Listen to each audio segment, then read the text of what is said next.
Thank you for joining us. We start with that terrifying case out of Dade City where children had to fight off their mom's attacker. Lydia Vasquez tonight in Pasco County with new details on that investigation.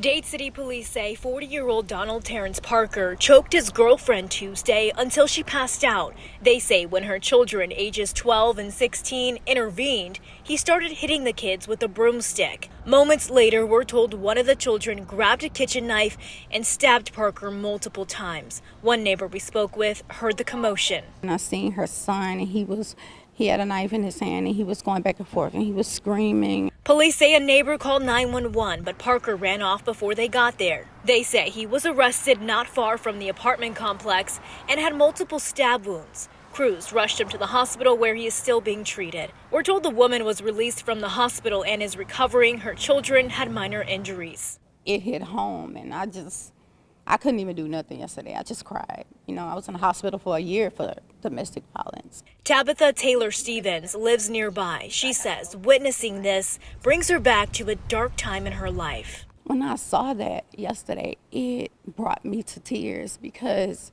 I was her. She is me.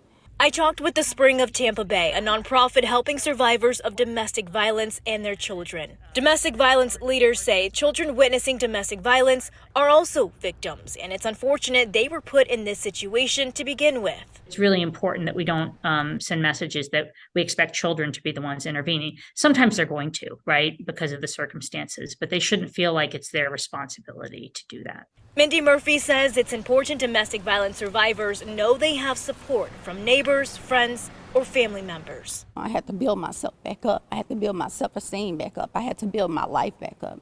And that's something that she's going to have to do as well.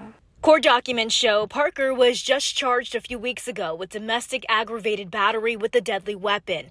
In that case, the victim, it's unclear if it's the same woman, stated Parker chased her with her car and tried to hit her 3 times before pulling out a gun and pointing it at her. She says she was in fear for her life during the incident. A judge issued a no-contact order the next day. I just pray for them. I keep them in my prayers all the time. I keep all my neighbors in my prayers. And I just hope that eventually they will get some peace. In Dade City, I'm Lydia Vasquez, ABC Action News.